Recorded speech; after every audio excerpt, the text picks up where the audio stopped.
This is Haruto Shigemo's insane curse technique in JJK. What if I told you that during his fight against Nobara and Nanami, Shigemo should have died 4 times? And the reason he didn't is purely because of his technique. Initially, he has 6 purple marks under his eyes, but every time he gets hit by something that could have killed him, the mark becomes white. For example, when Nobara makes the ceiling fall on him or when Nanami punches him. This is because that his technique basically allows him to store little miracles from his life and use them in the future. And each of these marks represents a miracle.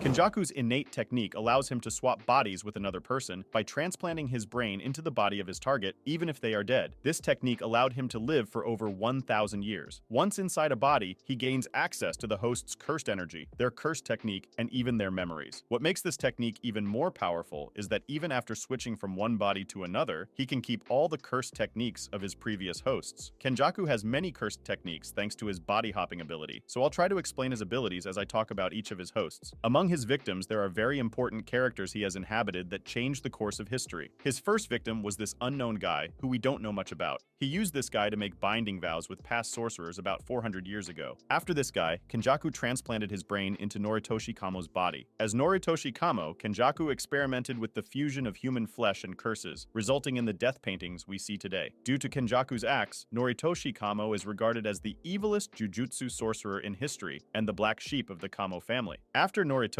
his next victim was none other than Yuji's mother, Kaori Itadori. He not only swiped Kaori's anti-gravity system technique, but also played matchmaker for her and birthed our dear protagonist, Yuji. The reason for this remains unknown to this day. It could be because he wanted to make the perfect vessel for Sukuna. However, this is just a theory, and it's not officially confirmed. The anti-gravity system that he stole from Kaori is one of the most broken techniques in the whole series. As the name implies, it allows Kenjaku to negate gravity around him, and it's the reason he survived Yuki's black hole. It can also be used to increase gravity through curse technique reversal, to crush his targets to the ground. After Geto's defeat against Yuta, Kenjaku took advantage of this and made Geto his final victim. As Geto, he gained access to curse spirit manipulation, and of course, Uzumaki. However, unlike Geto, he didn't use Uzumaki just to make blasts of cursed energy, but he also used it to extract Mahito's cursed technique. He used idol transfiguration on Tengen's barrier to kickstart the culling game, by remotely altering the souls of the people he marked throughout the years. He wants to optimize cursed energy through the culling game to merge Master Tengen and all the non-sorcerers in Japan to give birth to a new single entity.